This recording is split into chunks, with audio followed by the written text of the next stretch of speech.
In this video, I'll show you how you can disable BitLocker on your Windows 11 machine. Let's dive in.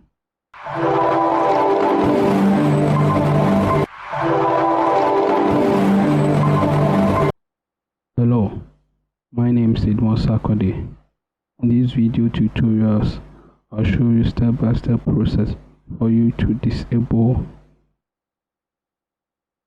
BitLocker on your Windows 11 machine.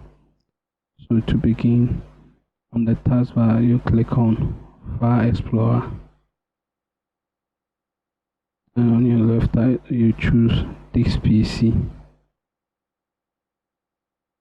You'll find Drive C and Drive D.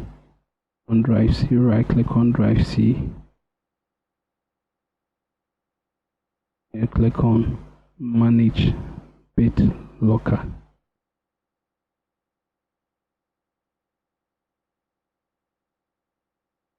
A window will pop up for you to turn off the BitLocker. So to disable it, you click on Turn Off.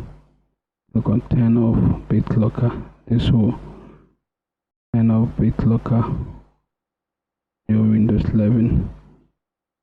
And on Drive C, Drive D, the drive that you have enabled BitLocker, you choose the drive. Then you click on Unlock BitLocker. It will prompt you to input a recovery password for you to turn off or disable BitLocker on your Drive D. I click on Unlock. This will unlock the drive.